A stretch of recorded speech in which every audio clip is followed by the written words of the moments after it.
Nós vamos então hoje para o nosso segundo encontro, tema liderança eficaz.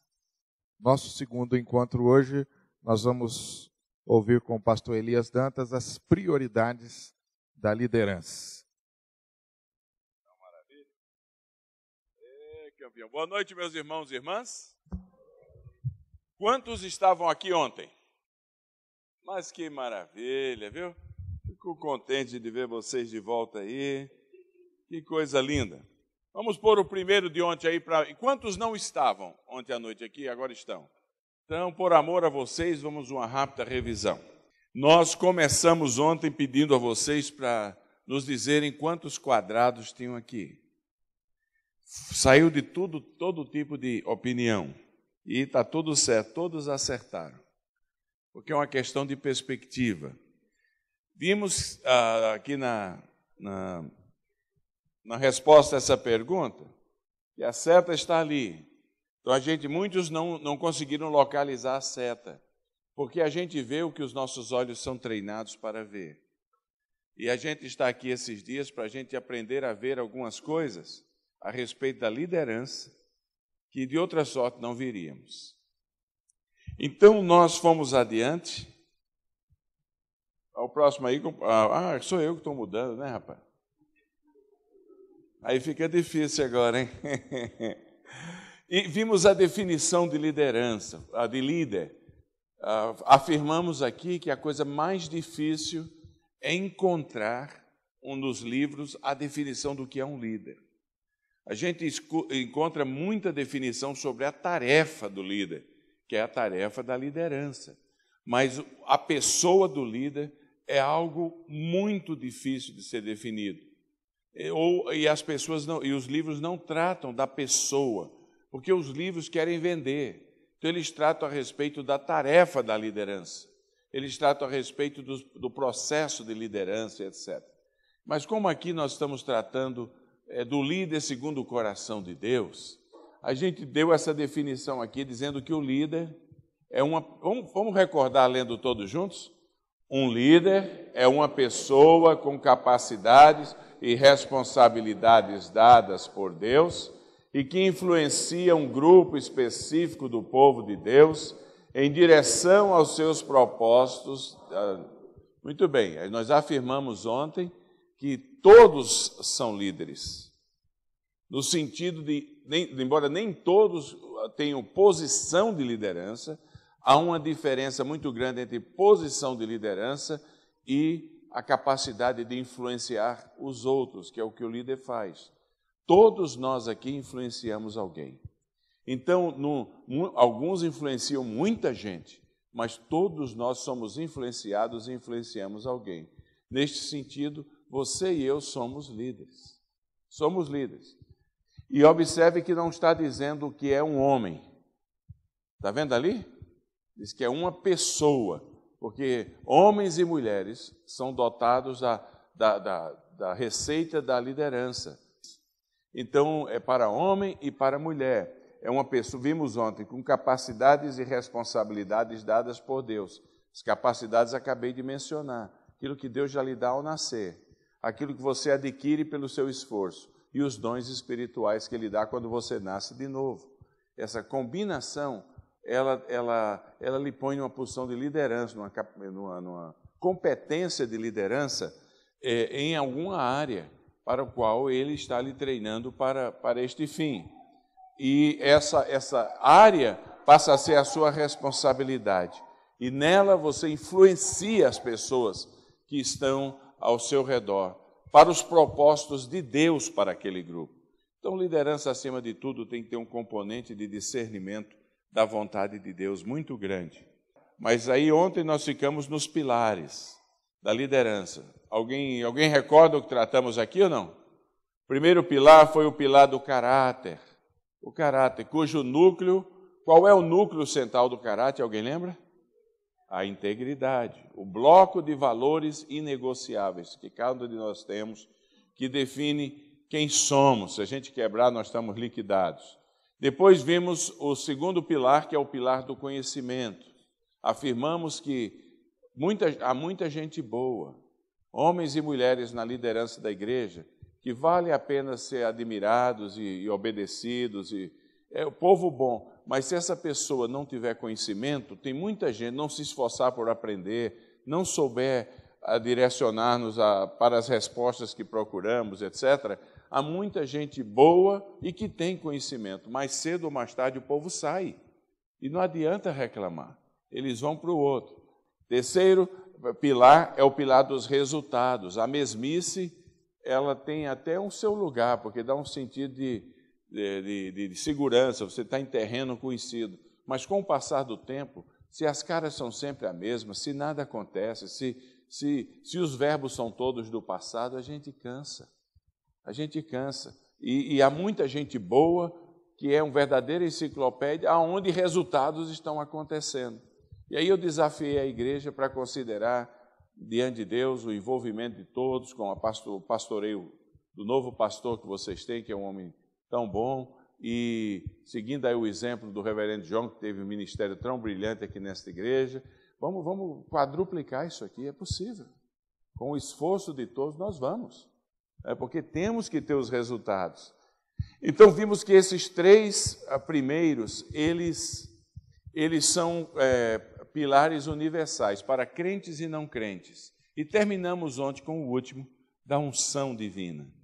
O cristão em posição de liderança, o líder cristão que perde a unção está liquidado. Ele pode ser uma pessoa de muita integridade, pode ser uma pessoa de muito conhecimento, pode ser uma pessoa que a engenharia da igreja, os programas da igreja garantem o movimento, mas se a gente perder a presença de Deus, o sentido de Deus na nossa vida, a gente com Ele, Ele com a gente, e unção é isso aí, é Deus comigo, é Ele ali comigo, e eu com Ele, nós perdemos tudo.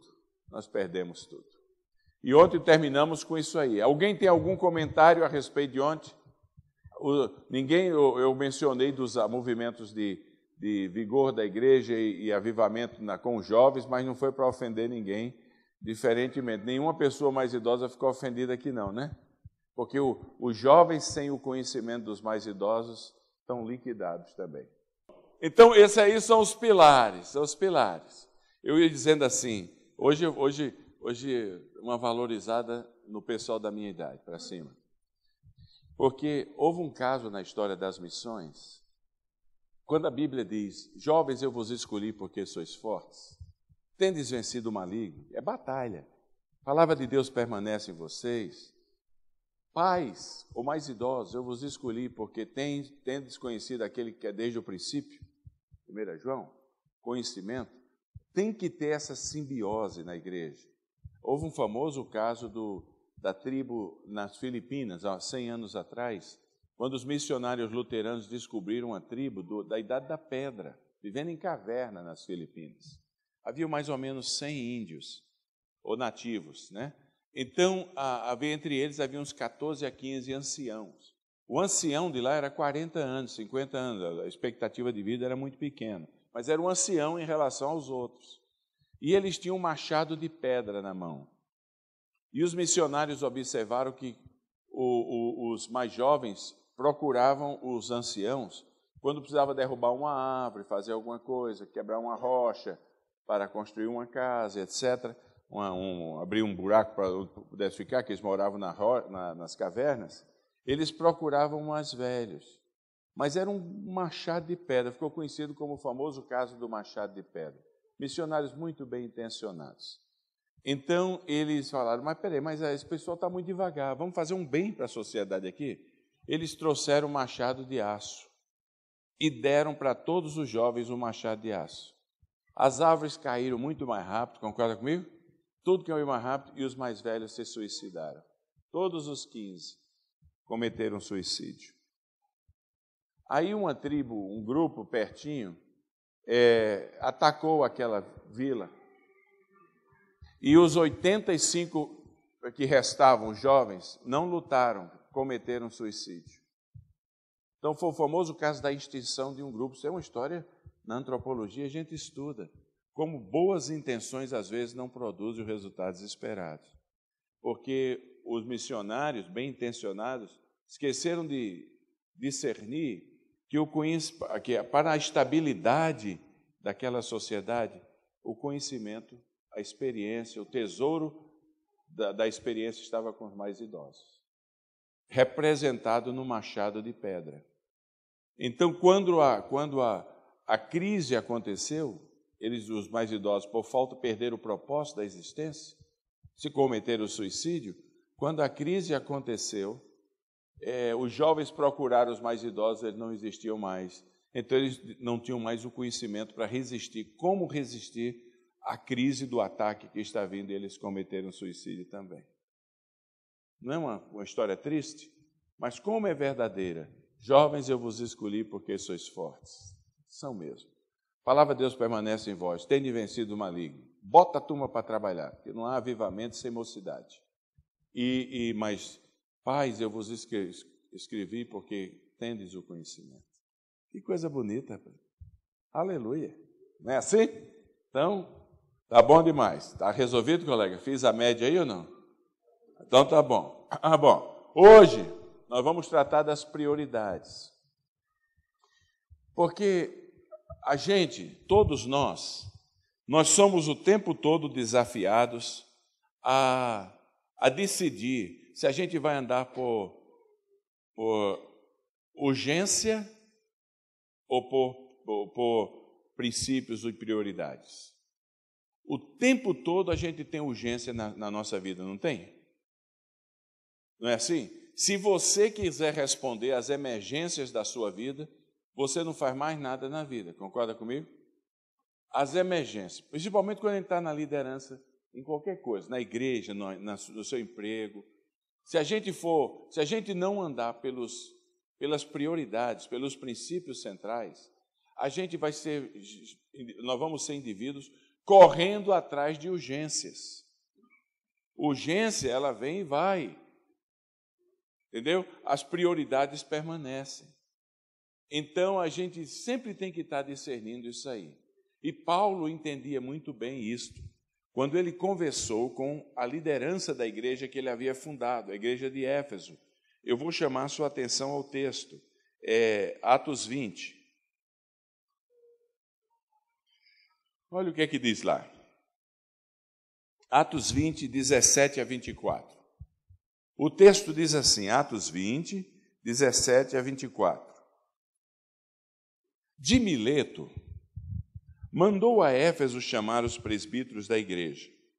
E quando se encontraram com ele, ele lhes disse: Vós bem sabeis como foi que me conduzi entre vós em todo o tempo, desde o primeiro dia em que entrei na Ásia, servindo ao Senhor com toda a humildade, com lágrimas e provações, que pelas ciladas dos judeus me sobrevieram, jamais deixando de vos anunciar coisa alguma proveitosa e de vos ensinar publicamente, e também de casa em casa, testificando tanto a judeus como a gregos o arrependimento para com Deus e a fé em nosso Senhor Jesus Cristo.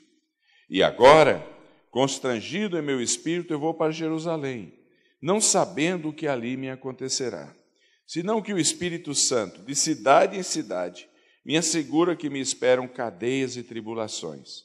Porém, em nada considero a vida preciosa para mim mesmo, contanto que complete a minha carreira e o ministério que recebi do Senhor Jesus para testemunhar o evangelho da graça de Deus. Paulo está voltando da sua terceira viagem missionária. Na ida dessa viagem, ele ficou 2 anos em Éfeso, que ficava na Turquia de hoje, que ficava a 60 quilômetros de Mileto, um porto, que ainda existe até hoje na Turquia. E ele ficou 2 anos ali ensinando. A arqueologia tem descoberto que, devido ao calor, as pessoas trabalhavam das 4 ao meio-dia, naqueles dias. Dormiam almoçavam e iam dormir do meio-dia às 4, e saíam para fazer compras e sociabilizar das 4 horas em diante, que o calor tinha diminuído. Então, provável que Paulo tenha alugado aquela escola mais improvável pelo nome possível, escola de tirano.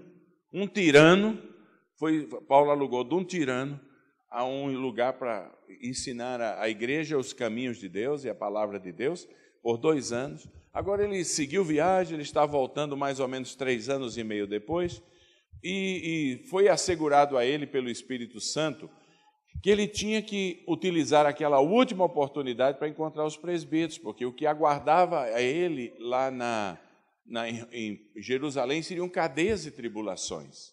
Ele não teria outra chance de encontrar a liderança da igreja que ele havia fundado e treinado. Então o navio para, ele manda buscar os presbíteros da cidade de Éfeso, e ali ele tem essa conversa com ele, onde ele fala das prioridades da liderança, as prioridades da liderança. Agora, o que é interessante é que ele, ao começar no verso 18, ele diz assim: vocês viram como eu fiz. Ele se põe na posição de um líder ensinando outros líderes. Ele diz: vocês viram como eu fiz, façam o mesmo.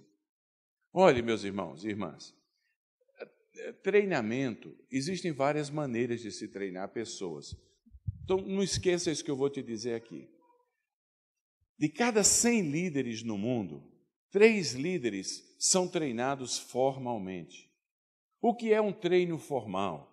É um treino sistemático, tem um começo, meio e fim, e no final dá as credenciais para a ordenação, dá um diploma, o cara é um bacharel, um doutor, é um mestre. Só 3 em cada 100 pessoas no mundo conseguem seguir um treinamento formal, líderes formais.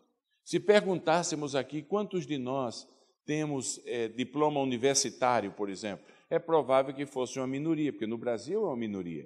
Nos Estados Unidos, onde eu trabalho e vivo, somente 16% das pessoas terminam faculdade. 16%, 84%, não. 30 e poucas por cento começam, 16% terminam. Não é interessante isso aí? Porque exige uma sistematização, é uma coisa mais demorada. Esse é o treinamento, quando a gente investe treinando outros para a liderança de uma maneira formal. 27% dos líderes no mundo são treinados de uma maneira não formal. Então, a primeira maneira de treinamento qual é? Formal, que é o treinamento sistemático que dá o que no final?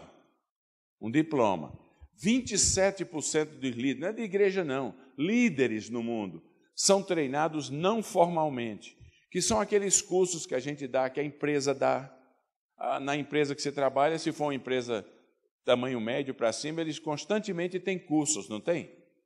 Onde você se aprimora para beneficiar uma área da igreja. É a nossa escola dominical, é um curso que você dá. Esses são chamados no estudo da liderança, formação de liderança, treinamentos não formais. Quer dizer, eles são sistemáticos, mas ao final você não recebe um diploma.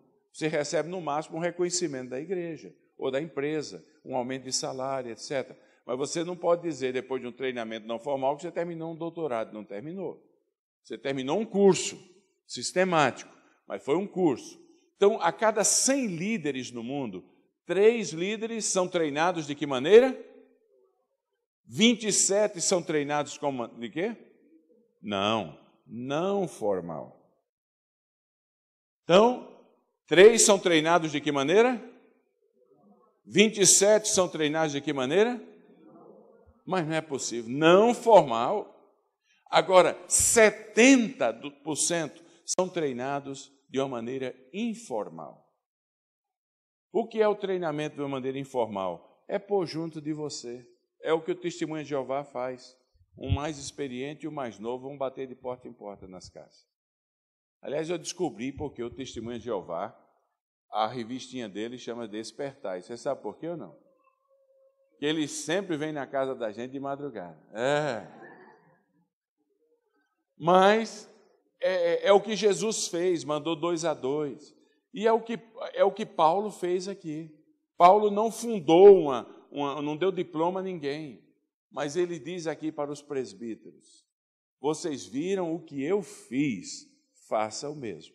Então, qual é o meio mais eficaz de liderança, para uma liderança eficaz no mundo inteiro? É o meio informal de treinamento. É quem sabe fazer, põe alguém ao lado para aprender. Não é assim com os pais. Eu lembro que quando eu tive meu primeiro filho, e o segundo e o terceiro, vou parar no terceiro. Eu sou filho de uma família de 22. Eu sou número 21. Lá em casa a coisa era feia. E meu pai era mais velho do que eu, 76 anos. Era aquele touro nordestino com bastante rapadura e farinha e carne de toucinho, e assim vamos levando. Mamãe era mais nova do que meu pai, 40 anos. Então, os números 21, mas eu tenho 3. Quando eles eram pequenos, eu era pastor aqui no interior de São Paulo, havia uma coisa que eu gostava de fazer. Os pais, a gente faz isso. Às vezes eu deitava no chão, e quando eu menos esperava, meu filho estava deitado igualzinho como eu estava deitado. Aí eu mexia para um lado, ele mexia também. Ele estava... a imitação, o informal é aprendizado por imitação. Está entendendo o que estou querendo dizer? É o meio mais comum, menos caro e mais eficiente de treinar outras pessoas. Põe ao lado de quem sabe. Paulo fez isso nesse texto de Atos, capítulo 20. Então, e não adianta complicar demais a vida, não. Põe quem sabe fazer ao lado de quem não sabe, mas quer aprender. E aí a coisa funciona. E ele diz para os presbíteros, vocês viram como eu fiz, façam o mesmo. Então ele vai relembrar aos presbíteros as prioridades do ministério, da vida de cada um de nós que nos envolvemos no ministério. Não é pastor só que está em ministério, não. Vamos acabar com esse negócio, é qualquer pessoa que se envolve em tarefas ministeriais. E é importante para que a gente aprenda a discernir o que é essencial do que é urgência. Urgência, mande alguém fazer. Essencial, você é o que vai dar a sequência à vida da igreja.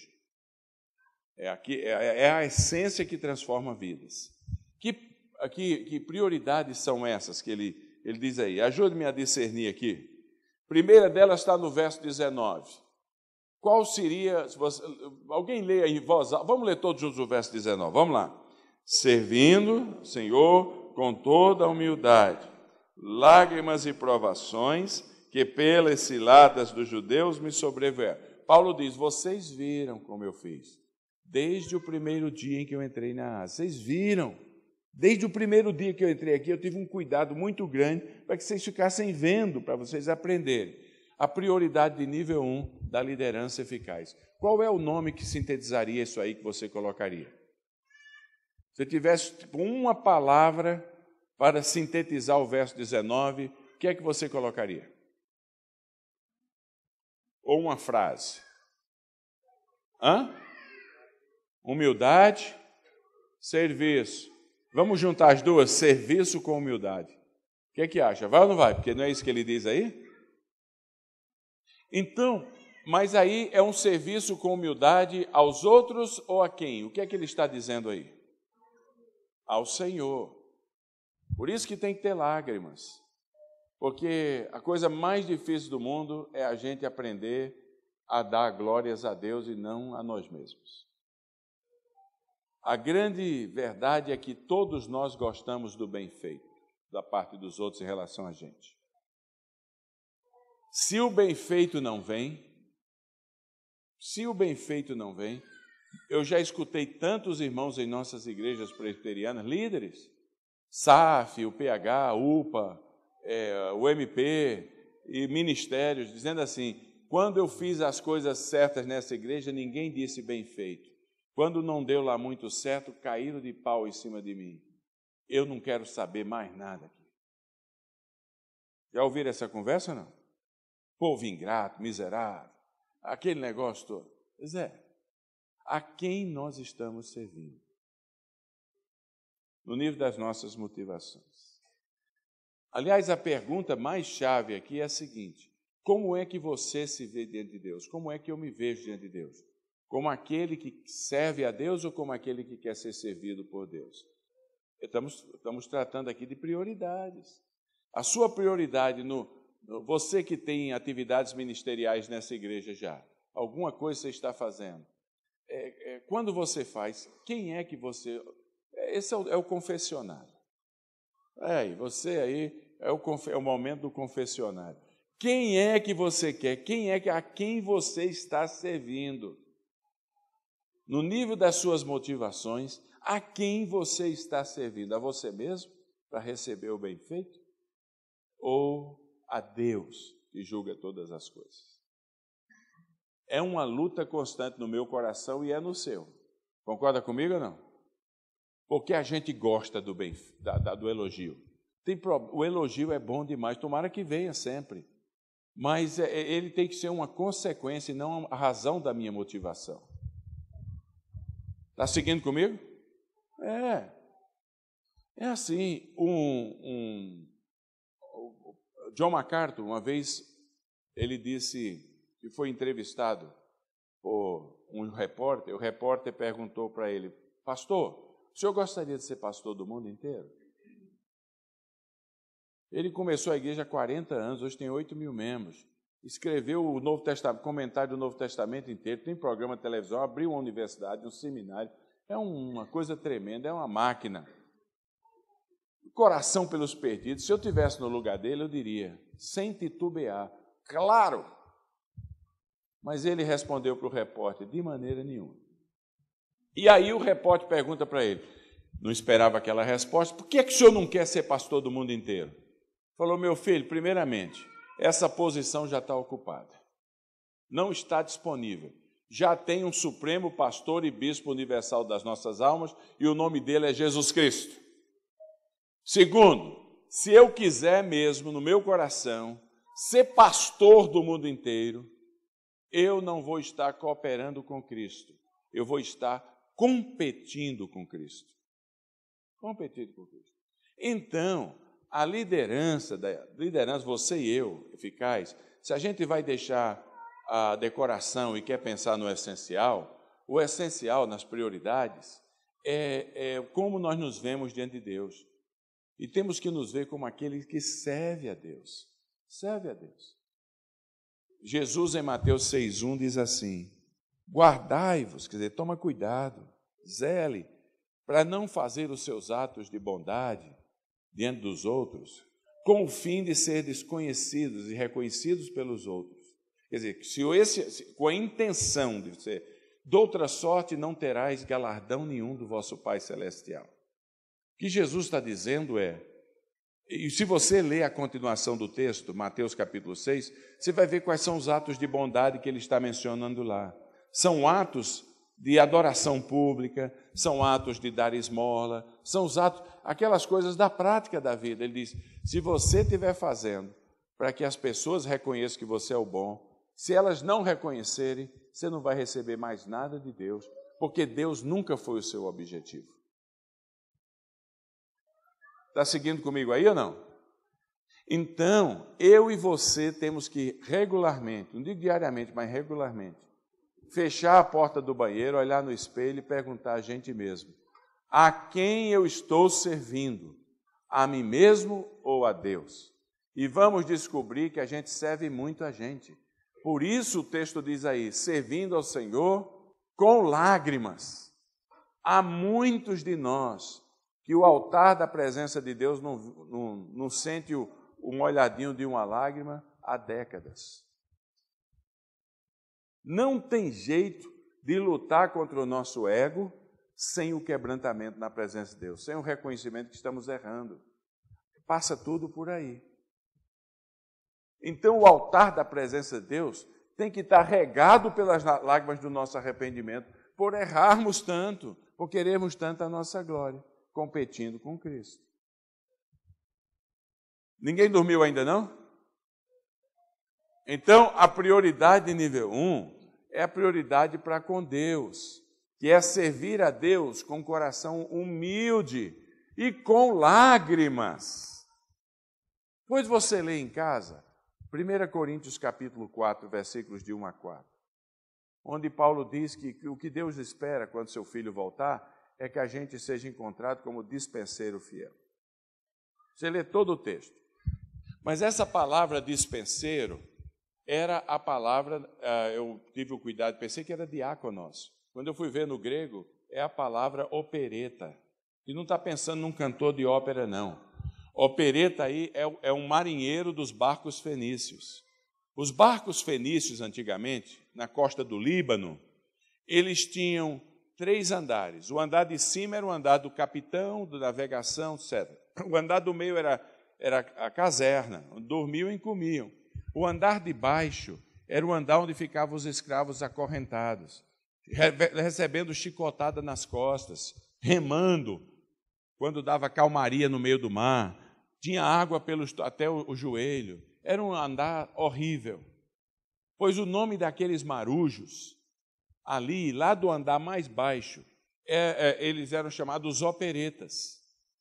Quando o navio no meio do mar faltava o vento, aquela coisa tremenda, não adiantava a vela, ele não ia em canto nenhum, só ia para frente por causa dos que remavam lá embaixo, por causa dos operetas.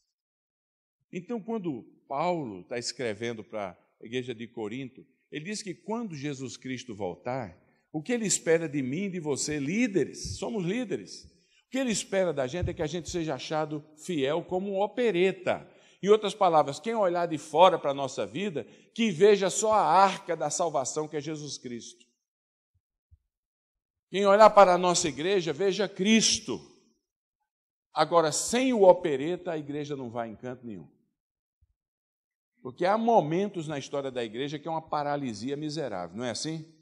Ela só muda para frente, o barco só recomeça a singrar o mar das experiências da vida, se tiver os operetas. Aqueles servos humildes que estão lá, acorrentados, servos, escravos de Cristo, com água pelo tornozelo, mas absolutamente indispensáveis.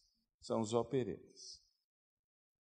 Então, a primeira coisa a primeira prioridade é a prioridade a quem eu sirvo, a mim mesmo ou aquele que merece toda a nossa servidão.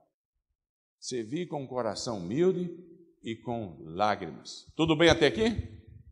Agora vamos à prioridade número 2 da liderança eficaz. Está no verso 20. O que é que diz lá? Vamos ler todos juntos? Jamais deixando de vos anunciar coisa alguma proveitosa e de vos ensinar publicamente e também de casa em casa. Então, a prioridade de nível 2 do líder fiel e eficaz, a prioridade de nível 1 foi a prioridade para com Deus. Qual é a prioridade para com Deus? Me ajuda aí, vamos lá? Servir a Deus com humildade. A prioridade de nível 2 da liderança eficaz é a prioridade para com a irmandade, para com o meu irmão e irmã em Cristo na igreja. E segundo o apóstolo Paulo, desde o primeiro dia, treinamento informal, ele demonstrou como tinha que ser àqueles que haveriam de ser presbíteros. Ele diz, desde o primeiro dia, quando eu entrei na província da Ásia, quando eu encontrava um crente, eu anunciava coisas que iam ajudar o crente a melhorar e não a piorar. Ele diz, jamais deixando de vos anunciar coisa alguma proveitosa e também de casa em casa. Olha, se há um povo enrolado, é o crente. E se há um povo enrolado entre os crentes, são os líderes. A gente briga por tudo, é um briga por poder. Minha pressão já foi a 19 por 14. Eu tomo comprimido até hoje por causa por causa de uns indivíduos. É uma briga para quem manda, quem não manda, quem manda, e fala mal por trás. Ou será que não existe isso aqui em Minas Gerais? É só em Gana, só na Uganda, Não tem não, Triângulo Mineiro só tem pão de queijo e caldo de cana. É uma maravilha, viu? Olha, o cristianismo é a única religião no mundo, preste atenção nisso que eu vou dizer aqui. O cristianismo é a única religião no mundo onde eu só melhoro se quem estiver ao meu lado melhorar como fruto do relacionamento comigo. Porque diz assim, não tenha cada um em vista o que é propriamente seu, mas sim o bem do outro. Isso é o cristianismo. Isso é o cristianismo. Não é melhor dar do que receber? É, melhor dar do que receber. A coisa do mundo são os coronéis na igreja, liquidando a igreja e trata a igreja como um patrimônio privado.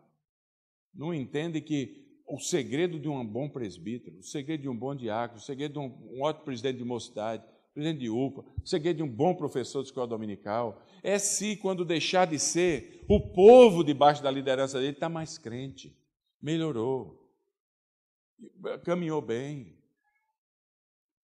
É assim. Essa é a visão bíblica da coisa. Não adianta tratar a igreja como curral, não. E há muito disso por aí afora. Há muita briga por poder dentro da igreja. E isso desgraça a vida da igreja. Eu sei que não é o caso aqui, Deus querendo. Mas, mas a gente tem que ficar atento, porque quando a igreja é pequena, isso não é lá muito problema, porque tem 10 pessoas, mas quando ela vai ficando grande, o olho fica grande também. Então Paulo dizia, desde o primeiro dia em que eu entrei na Ásia, eu encontrava um crente, eu fazia de tudo para o crente melhorar.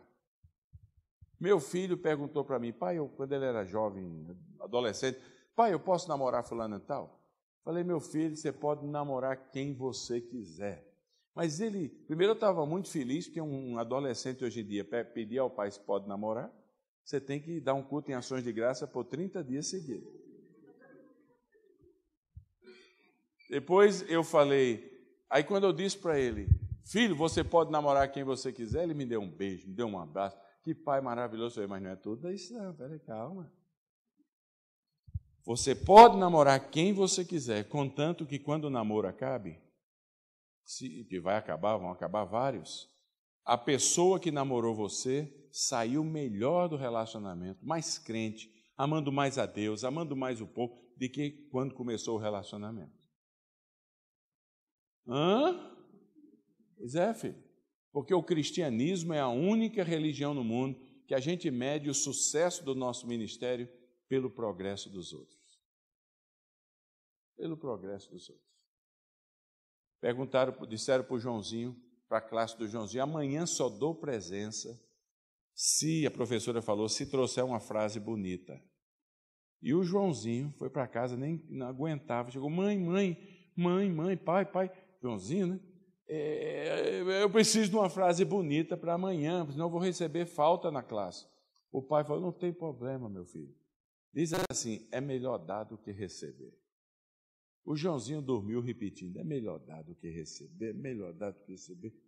No dia seguinte, lá vai, Mariazinha, o dia está bonito, as flores estão lindas. Antoninho, o beija-flor já passou na minha jardim hoje, muito bem, presença. Joãozinho, é melhor dar do que receber. A professora falou, incrível, você, Joãozinho, que coisa linda. Quem lhe falou essa frase? Ele falou, foi meu pai. Falei, e o seu pai é pastor? Ele falou, não. O que é que seu pai é? Ele falou, é boxeador.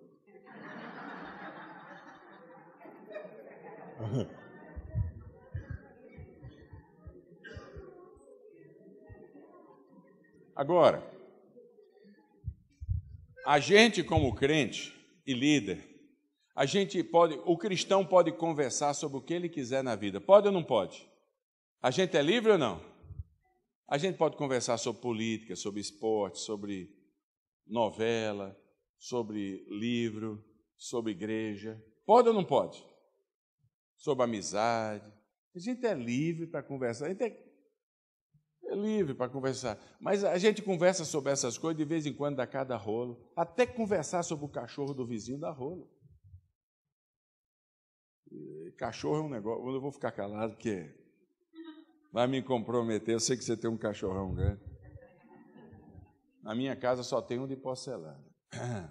Está sempre alegre quando eu chego. Mas a gente conversa sobre o que a gente quer. Mas, na verdade, essas coisas às vezes edificam e às vezes atrapalham. É verdade ou não? Você começa a conversar sobre Corinthians e Santos. É uma maravilha os primeiros 5 minutos. O perigo é os próximos 10 minutos você fazer um inimigo. Então, às vezes edifica, às vezes não. Pode conversar, mas pode conversar. Devemos conversar. Somos seres livres. A gente conversa sobre política, PSDB, PSB, DEM, DENGUA, qual é o outro? PT, e aí vai, PCdoB, inflama a gente. A gente precisa conversar, somos cidadãos, mas às vezes edifica e às vezes não, certo? Só há algo que sempre edifica um ao outro quando a gente conversa sobre ela. É as Escrituras, são as Escrituras. Não é que você vai ficar gritando Bíblia um para o outro, não, que fica doido. Mas é que se a gente, líder, preste atenção, líder. Uma vez eu estava na igreja presbiteriana, era congregação em Atibaia, a presidente da SAF, isso 30 anos atrás, quase 40 anos atrás, ela foi dar um testemunho e falou, fui muito abençoada hoje. Falei, o que? Aí na escola dominical, eu preciso desse testemunho. Eu fui mexer no baú que os meus avós tinham lá em casa, meus pais tinham lá em casa, tal, e achei esse livro maravilhoso. Eu, na minha mente, pensei, seminarista? Pensei, achou uma Bíblia histórica, etc. Era um horóscopo.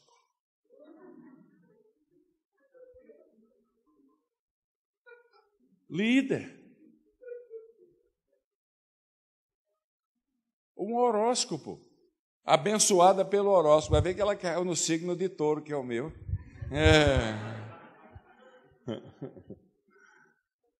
Olhe, líder que não conhece as Escrituras, não se interessa pelo estudo da Escritura, entrega o que você está fazendo.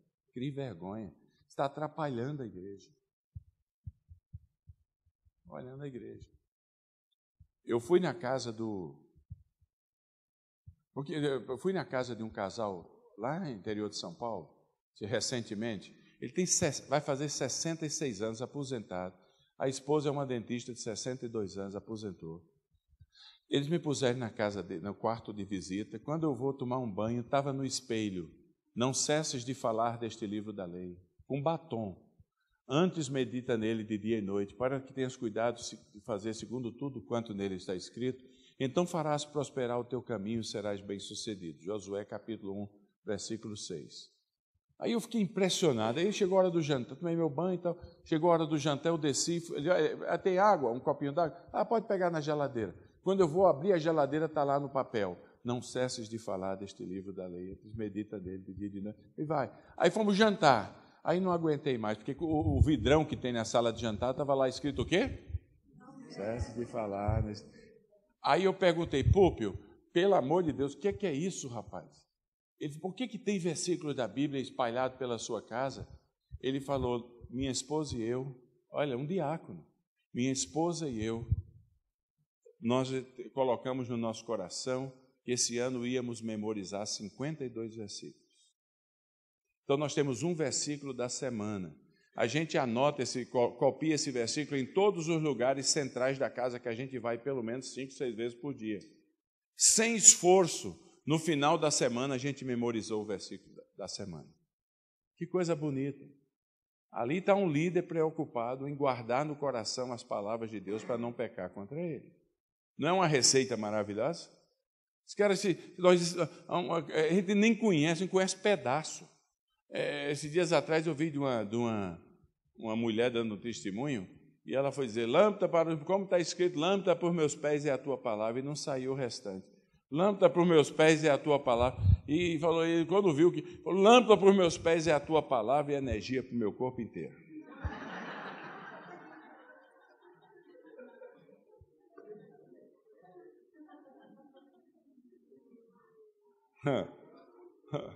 Não. Olha, um líder que não sabe dar resposta da sua fé a quem lhe pergunte, volta para a classe dominical, aprenda, depois assuma a liderança. Porque a gente tem que estar pronto pelo exemplo informal, a treinar os outros.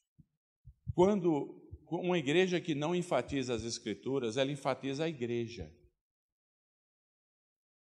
Pode observar.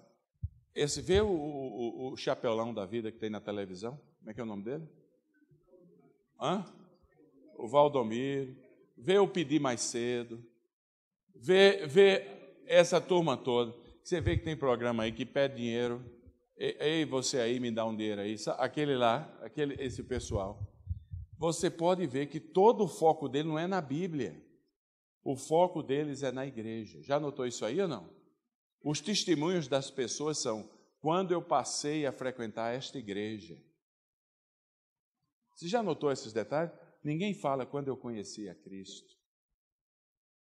A marca de que o indivíduo, a marca de que a Bíblia não está centralizada na vida de um líder é quando ele muda o foco de Cristo para a igreja. E tudo é a igreja, e não Cristo mais. Aí sabe o que vai acontecer? O povo se converte ao monumento e não ao movimento.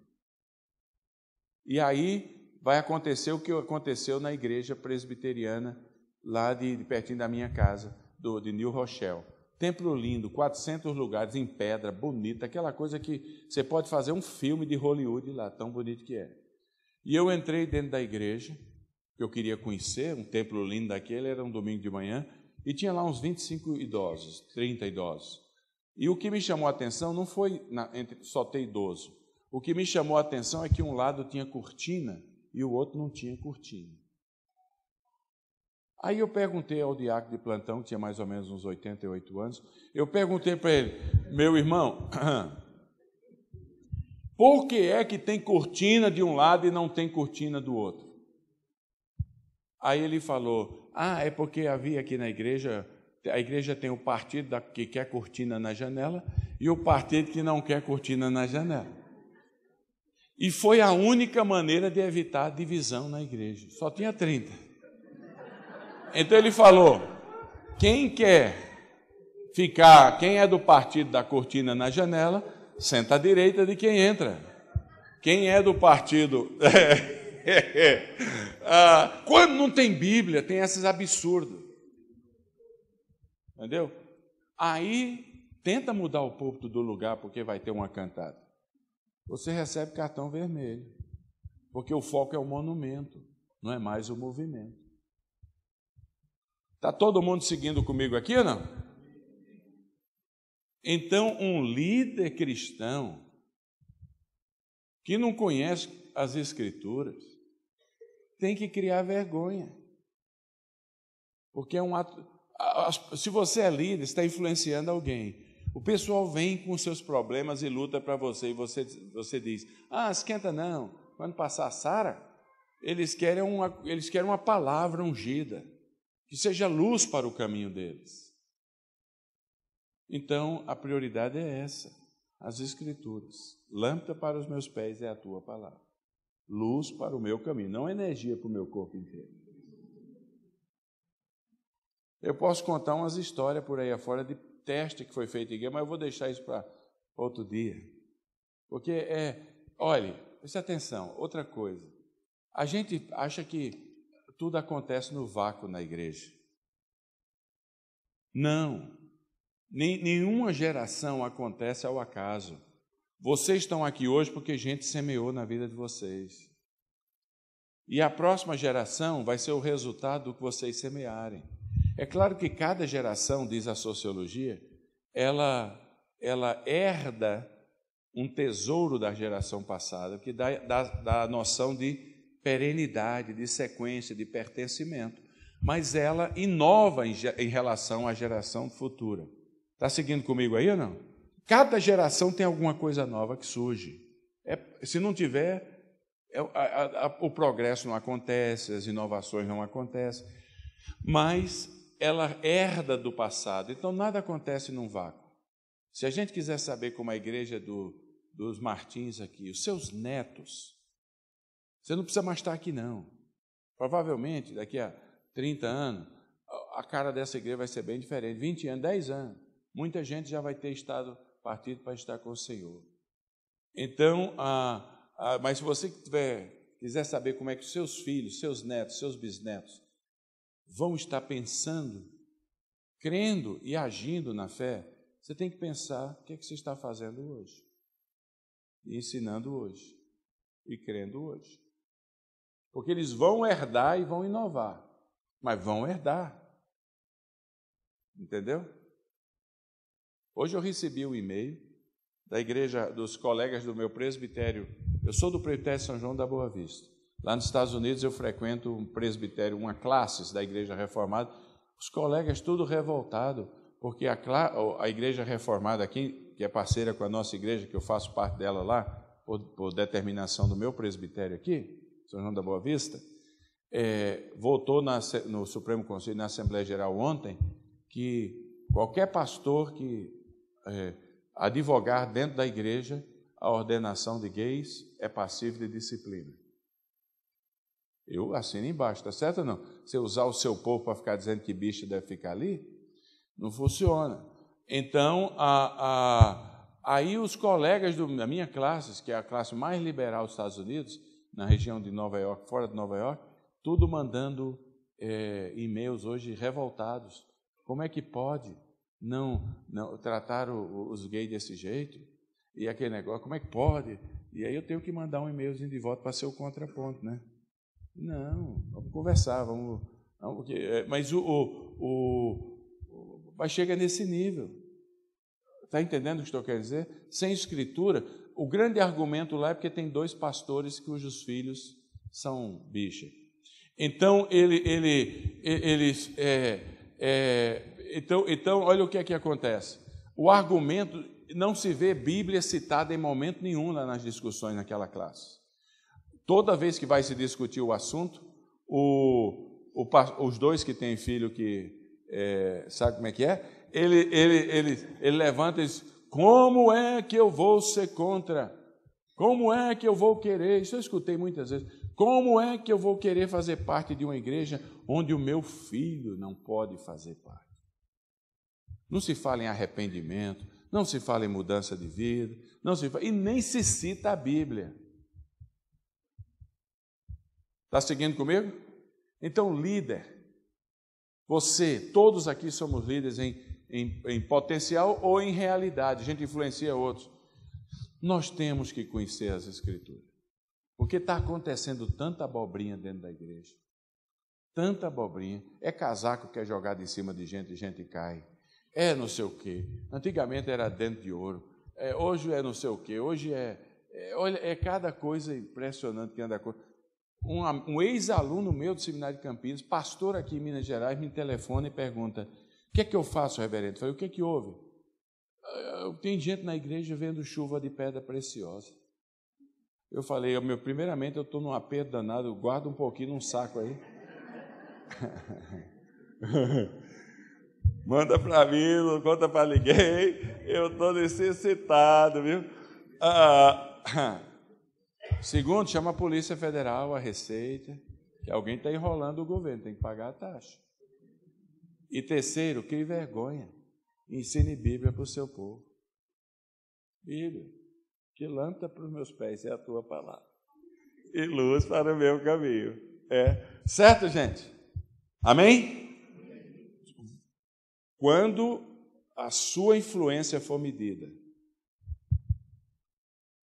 final da sua vida, depois que você morrer, quando for medido, quando o legado da sua vida for julgado e for estabelecido, que só vem depois que você morre, e depois que passou o horário do enterro, que todo no enterro até o pior vira bom, mas depois, quando a realidade, o que vai valer, o seu legado, é quantos melhoraram por causa de você. Por causa de você. Aí você vai abençoar os seus filhos e os seus netos. Tudo bem? Terceiro. Então, qual foi a primeira prioridade? Prioridade para com Deus. Qual é a prioridade para com Deus? Com humildade e lágrimas. Sem lágrimas não dá. Segundo, qual é? Prioridade para com quem? Com a irmandade, que é o quê? Anunciar. Está escrito lá, anunciar coisa proveitosa. Vamos repetir isso aí? Anunciar coisas proveitosas. Agora vamos ao verso 21. Terceira prioridade da liderança. Vamos ler todos juntos? Testificando, tanto a judeus como a gregos, o arrependimento para com Deus e a fé em nosso Senhor Jesus Cristo. Então, a prioridade de nível 3 é a prioridade para com a irmandade, os amigos não crentes. Veja bem, A prioridade para Paulo diz assim: desde o primeiro dia em que eu entrei na Ásia, vocês, hoje líderes, vocês viram que como líder, fiz umas amizades muito boas com pessoas não crentes, com o objetivo de ser amigo deles, mas também de, através das amizades, os trazerem a Cristo. Eu testifiquei para eles, para judeus e gregos, a respeito do Evangelho. Evangelho. Amigo é coisa para se guardar no gado do peito. Não é assim? Amigo é bom demais, vamos falar a verdade, é ou não é? E por isso que amigo a gente conta nos dedos. Conhecido a gente tem bastante, mas amigo é coisa para se guardar do lado esquerdo do peito. Dizia o nosso cantor aqui de Minas Gerais. Como é que é o nome dele? O Milton Nascimento. Amigo é bom demais. Mas não é só amigo crente que é bom, não. Às vezes o amigo não crente é melhor do que o crente. Verdade. Tem amigo não crente que age melhor do que muito crente. Que tem uns crentes que são tranqueira. No máximo você quer ser conhecido deles. Aquele negócio de crente que é crente e volta em crente. Tudo bem, se for um bom crente. Mas isso os muçulmanos estão fazendo isso lá no Egito agora. Muçulmano que é muçulmano, vota em muçulmano. Esse é papo furado de político interesseiro. Porque tem uns tranqueiros aí. Já pensou? Eu escutei de um pastor recentemente aí, que ele estava muito tenso, porque o chefão dele, numa grande denominação no Brasil, o presidente do campo, ia aniversariar e o vice-presidente mandou lá a conta para ele. Ele tinha que mandar R$10.000 de presente, congregação dele. E o campo tinha mais ou menos 50 igrejas. Então, o presente de aniversário para o pastor era R$500.000. E o pastor determinou, mas ele ficava chato para ele dizer, porque ele queria comprar uma casa de 430 mil em Orlando, Flórida, em dinheiro. Vai queimar no fogo de engenho um desgraçado desse. Manipulador. Ele estava desesperado, porque se você não der, ele corta você. Lá em Limeira, uma pessoa de uma dessas igrejas se candidatou e há uma grande igreja dessa denominação lá em Limeira, a maior igreja da cidade. Ele determinou, que ele era o presidente de outro campo, de outra denominação, determinou que naquela cidade não poderia sair sobre menos de 1.000 votos, senão a pessoa ia perder a igreja. Não uma coisa revoltante? Avivamento brasileiro, hein? Mas a igreja está cheia, o povo sente arrepio. Arrepio você sente se tirar a camisa e for para o frio ali, também vai sentir. Avivamento brasileiro. Jesus, tenha misericórdia. Então, os amigos não crentes estão vendo. Estão vendo isso aí. Para a maioria dos meus amigos não crentes, eu tenho, graças a Deus, estou aumentando o meu número de amigos não crentes. Para a maioria dos meus amigos não crentes, a única Bíblia que eles vão ler, a maioria deles, é a Bíblia da minha vida, da minha palavra, da minha mensagem. Não é assim? Para a maioria dos seus amigos não crentes, a única Bíblia que eles vão conhecer é a Bíblia vivida e falada, que se chama você. Então, qual é a mensagem que estamos comunicando? Paulo diz que desde o primeiro dia em que ele entrou na Ásia, ele zelou para comunicar o Evangelho para judeus e para gregos, o arrependimento para com Deus e a fé em Jesus Cristo. A coisa é assim, meu irmão. Não é fácil, não. Então, o São Francisco de Assis é que uma vez falou, com 21 anos de idade, pregue o Evangelho em todo o tempo, Se for preciso, use palavras. Use palavras. O líder, ele tem que ser um modelo nessa área de como ele não precisa ser um evangelista, nem todos têm este dom, mas ele tem que ser um comunicador das boas novas, para que os outros aprendam com ele. Entendeu? Nós estamos vendo esse desafio aí do secularismo. O pior inimigo da igreja, o maior embate nosso, é contra a igreja do já fui crente. A maior igreja evangélica do Brasil é a igreja evangélica do já fui crente. Ela está presente em todos os municípios e ela é vibrante. Já fui crente. Pois a gente tem a igreja do nominal, aquele que vem na igreja, aí cai nos movimentos de avivamento, cai no chão e chega em casa, cai em cima da mulher de pancada. Miserável. A recebi dentro de ouro, mas tem uma boca podre. Entendeu? Então, essa é a segunda, é a igreja do nominal. É em nome só, não é no nome dele, é em nome só. Não tem vida, não tem interesse, mas está aí. É melhor estar aqui do que estar fora daqui. É o maior desafio. Terceiro maior desafio, hoje, é o desafio para o cristianismo ao redor do mundo, do Islã. Eu fui conversar com uma pessoa, um paquistanês, que eu viajo muito. Então, por exemplo, semana retrasada eu estava no Egito e na Jordânia. Um avivamento está acontecendo no Egito, no meio da revolução. Nunca se converteu tanto muçulmano na história da humanidade. Só na Argélia, 70 mil convertidos na tribo que foi de Santo Agostinho, a tribo dos bárbaros. No Egito, Jesus aparece para as pessoas o tempo todo. Eu conheci várias pessoas que vieram a Cristo, porque Cristo apareceu para elas. Agora, eu, um presbiterianão, treinadão pelo pessoal do Amber Jumper, e jamais imaginaria que se eu falar para alguns aí que Jesus anda aparecendo, a turma vai dizer que eu deixei o evangelho e virei espírita. Mas eu conheci a sobrinha do presidente da Síria e estava conversando com ela. Ela fugiu da Síria. E eu perguntei para ela: Hannah, como é que você se converteu? Ela falou: Jesus apareceu para mim. Eu falei: como foi isso? Foi uma visão, tudo desapareceu e eu vi aquele vulto luminoso. Eu perguntei: quem é o Senhor? Ele falou: eu sou Issa, que no Islã é Jesus. Sou Issa. E o que é que o Senhor quer de mim? Ele falou: eu sou a porta. Você não quer entrar por mim para ser salvo?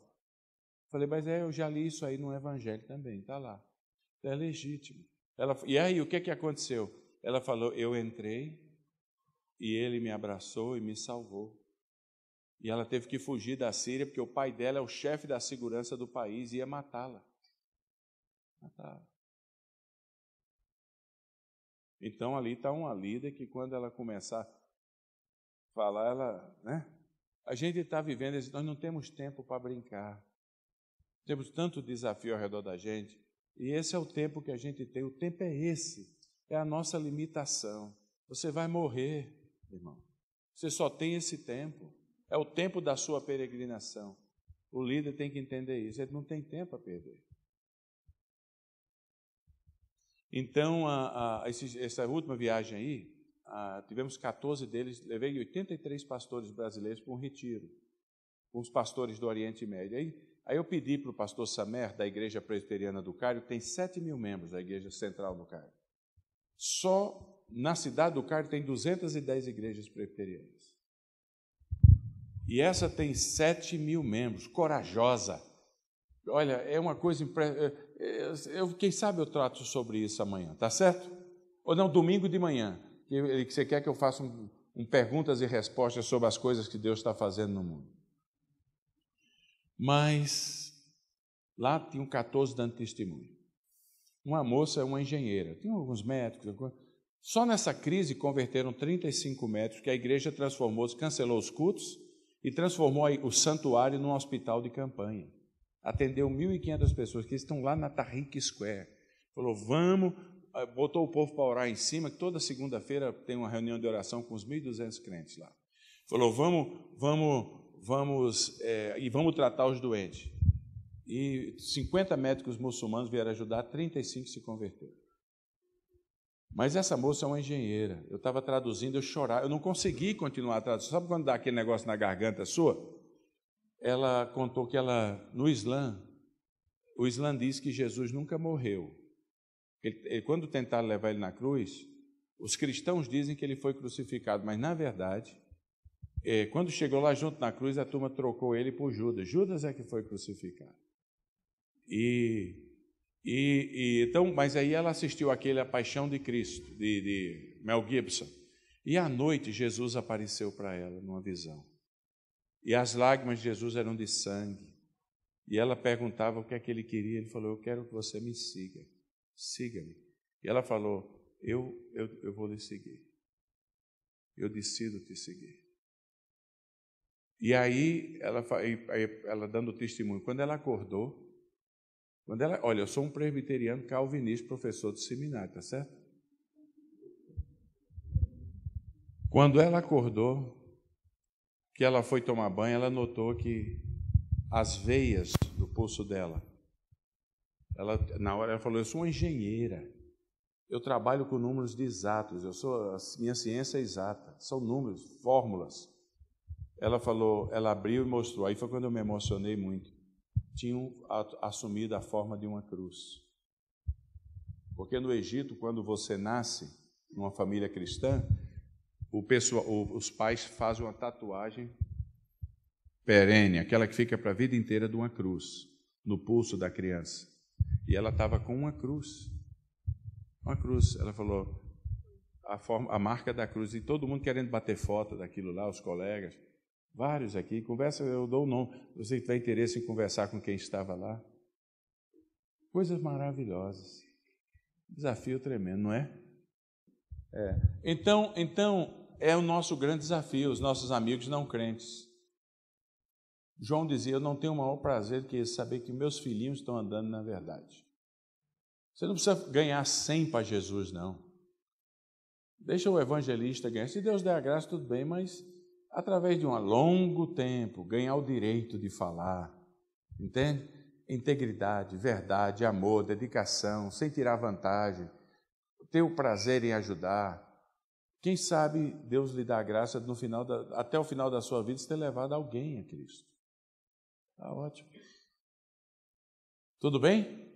Agora vamos terminar, porque senão vira culto de vigília. Então, prioridade de nível 1 é a prioridade para com quem? Que é servir a Deus com coração humilde e lágrimas. Prioridade de nível 2 do líder, qual é? Prioridade para com quem? Com a irmandade, que é anunciar o quê? Coisas proveitosas, quer dizer, o meu irmão melhore, não piore com minhas conversas. Terceiro é a prioridade para com os meus amigos não crentes. Qual é a prioridade para com meus amigos não crentes? Uma palavrinha que diz tudo é a evangelização. E agora, concluindo, versículo 24, a prioridade para comigo mesmo. Terminamos aqui. Vamos ler todos juntos? Porém, em nada considero a vida preciosa para mim mesmo, contanto que complete a minha carreira. E o ministério, olha, o ministério, hein, que recebi do Senhor Jesus para testemunhar o evangelho da graça. Então, a prioridade para comigo mesmo, eu até agora foi fora de mim, para com Deus, para com os outros, para com meus amigos não crentes, para comigo mesmo, é o sacrifício. É não considerar a vida preciosa para mim. Essa palavra não bate muito bem com a teologia dos dias de hoje. Porque a teologia dos dias de hoje é a teologia do Deus servo. Eu determino isso, eu comando isso, eu faço. Não é assim? Os caras até, eu quero um Mercedes, tem que ser azul, eu determino isso. Ali até livro com essa porcaria. Eu determino isso para cá, eu determino isso para cá. É um Deus, a igreja entrou nesse negócio de um Deus servo. Eu vi um cara na televisão falar assim, eu determino porque eu tenho o direito. Eu tenho direito, eu sou filho do Altíssimo. Eu tenho direito a tudo. Então, o meu pai vai me dar. Eu falei, olha, meu amigo, se você quiser andar pelos seus direitos, vai sobrar um lugar bem quentinho para você. Porque o único direito que você tem é a eternidade sem Cristo. Não tem outro direito, é bem quente. Vai logo naquela de 100 mil graus lá. Vê se você... Acho que um cara... Aqui faz muito calor, mas Cuiabá... O cara de Cuiabá, o cara morre e vai para o inferno e ainda pede um agasalho. Se o cara, um cuiabano, morreu, chegou no inferno, o diabo falou, de onde você veio? Ele falou, de Cuiabá. Falou, vai para a fornalha mais quente, danado. Meteu o bicho lá na 100 mil graus e fechou a porta. 10 minutos depois, quando ele abriu a porta para ver como é que o cara estava, o cara gritou, fecha aí que está dando um ventinho.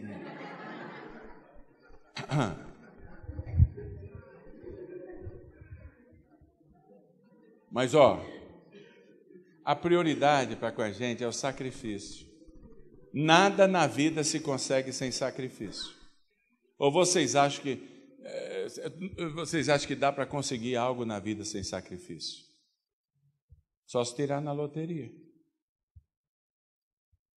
Mas fora tirar na loteria ou receber uma herança de um parente que você não conhecia, só acontece com pouquíssimos privilegiados.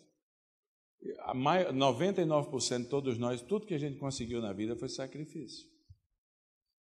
Até você na escola, para tirar uma nota boa sem colar, você precisa se sacrificar e estudar mais. Não é assim? Olha, quantos de nós tivemos que trabalhar em 2 empregos, aguentar um patrão chato e galocha, para poder ter o que comprar roupinha para os nossos filhos, comida na nossa casa. Para conseguir uma promoção no trabalho, você tem que malhar feito um camelo. É verdade ou não? Para manter a família em ordem, marido e mulher, às vezes dá tanto rolo, é tanto saco de sal que você tem que sacrificar bastante seu orgulho, sua pessoa, para manter a harmonia em casa. Nada se consegue sem sacrifício. Por que você acha que é diferente na fé cristã? Não, tem que sacrificar. Paulo dizia, eu não considero a vida preciosa para mim mesmo, contanto que eu termine a minha carreira. A pergunta é, ele terminou? Quando ele estava para ser oferecido por um sacrifício, nos dias de Nero, 62, 63 da fé cristã, ele escreve para a mesma igreja, Éfeso, só que escreveu para o pastor da igreja, que era Timóteo, seu filho na fé. Mesma igreja de Atos 20. E ele diz assim, Timóteo, meu filho, o tempo da minha partida chegou. Estou pronto, capítulo 4, para ser oferecido como sacrifício, Timóteo. Olhe, meu filho, talvez essa seja a última coisa que você vai ouvir de mim. Timóteo, fica triste não. Eu combati o bom combate. Eu guardei minha fé, Timóteo, estou morrendo crente, podia ter abandonado. E eu completei a minha carreira. Mas isso deve ser maravilhoso. Você chegar ao final da vida, sabendo que o que você tinha que fazer fez, e que você completou, e completou bem, errou aqui e acolá, mas Deus é bom. No essencial, você terminou bem. Esse é o alvo de todo líder. É chegar ao final da vida tendo terminado bem. Começar bem é maravilhoso, mas terminar bem é muito melhor. Porque há até um hino no nosso hinário que fala, muitos que corriam bem hoje longe estão. Alguém lembra desse hino? Não é? Não tinha? Quantos a gente escuta falar que começaram tão bem e hoje estão longe? Terminar bem é a garantia de que você vai abençoar os seus descendentes. Enquanto tiver memória da sua vida na cidade de Uberlândia, se você terminar bem, os seus netos e os seus filhos, seus netos e seus bisnetos, serão sempre filhos, netos e bisnetos de uma pessoa boa. A sua reputação vai falar dezenas de anos depois que você tiver terminado sua jornada aqui. É assim que a coisa funciona. Então, lembro de vou terminar com uma poesia. Pode terminar com uma poesia? Está vindo na minha cabeça aqui. A poesia, eu gosto muito de visitar lugares onde pessoas morreram pela fé. Por exemplo, eu visitei o túmulo de São Marcos, lá em Alexandria. Eu chorei como uma criança. Eu estou me emocionando só em lembrar. 7 anos depois dele ter trazido o Evangelho para o Egito, no ano 67, ele trouxe em 60, Pompeu e Cleópatra degolaram São Marcos. Jogaram a cabeça dele fora e enterraram o corpo dele lá. No lugar do enterramento deles, hoje é a Catedral Copta Ortodoxa do Egito. Aí lá no púlpito tem os que já passaram por ali. Irineu, grande Irineu, história da igreja, dos pais da igreja, Atanásio. Sobre o sangue de um herói, milhões de vidas foram abençoadas. Então, quando eu fico vendo esses indivíduos que terminaram bem, apesar de que terminaram antes do tempo no julgar nosso, eu me emociono muito. E um dos lugares que eu mais me emociono é quando eu vou a Roma e tenho a oportunidade de ir no Coliseu. E eu fico imaginando ali, porque nas catacumbas de Roma tem mais ou menos 60 mil cristãos enterrados. 25 mil deles morreram nas feras. Foram os cristãos que acabaram com o circo romano, porque no final das contas, eles, em vez de brigarem com as feras, 80 mil pessoas ao redor, em vez de brigarem com as feras, quando eles soltavam, o circo tinha 2 andares, um andar para as feras, ficavam 3 dias sem comer, e um andar para os prisioneiros que eram soltos para brigar com elas. Os cristãos, todo mundo vinha para ver sangue, briga. Os cristãos acabaram com a alegria da população, porque eles se ajoelhavam e chamavam as feras: venham benditas do meu Pai. Porque aí acabou o prazer. Eles queriam ver luta, eles viam sangue, mas não viam luta, e eles começavam a cantar. E há um cântico do século XVI, uma poesia, escrita por um homem chamado Rillet, e foi metrificada por um autor medieval chamado Palestrina. Belíssima. Vamos ver se eu lembro. Está vindo na minha cabeça e eu termino com ele, tá certo? O legado que você deixa. Aqueles homens diziam assim a poesia: eu não sou declamador, então tenha paciência comigo, e se eu esquecer, vai ser igual aquela mulher do lâmpada para os meus pés aqui. A gente inventa um pedaço. Mas imagine a cena. Diz assim: a cidade está delirante. O circo, 80 mil pessoas, o circo repleto de clamores mil, infernais. Dão-se logo os sinais. Das jaulas saem feras, surgem tigres, surgem panteras, e antes as falsas fatais. Todos de pé, todos de pé. E o último canto da nossa fé ao céu se eleva. Ó Deus dos mártires, ó Cristo Jesus, ó Senhor justo e forte, a glória nos conduz. É hora da nossa morte, é hora da nossa morte, da nossa eterna salvação, é a nossa sublime vitória, é hora da libertação. Ó Deus dos mártires, ó Cristo Jesus, ó Senhor justo e forte, a glória nos conduz. Pela fé vamos nós morrer. E já o sangue se derrama, da morte desce o negro véu. Cristo imortal, tua doce voz nos chama a despertar hoje no céu. Não é lindo? Lindo, é lindo. Quer dizer, sem sacrifício você não vai a lugar nenhum. A questão não é se eu morri com Cristo. A questão é se eu estou pronto a morrer por Cristo. Que Deus nos abençoe. Amém.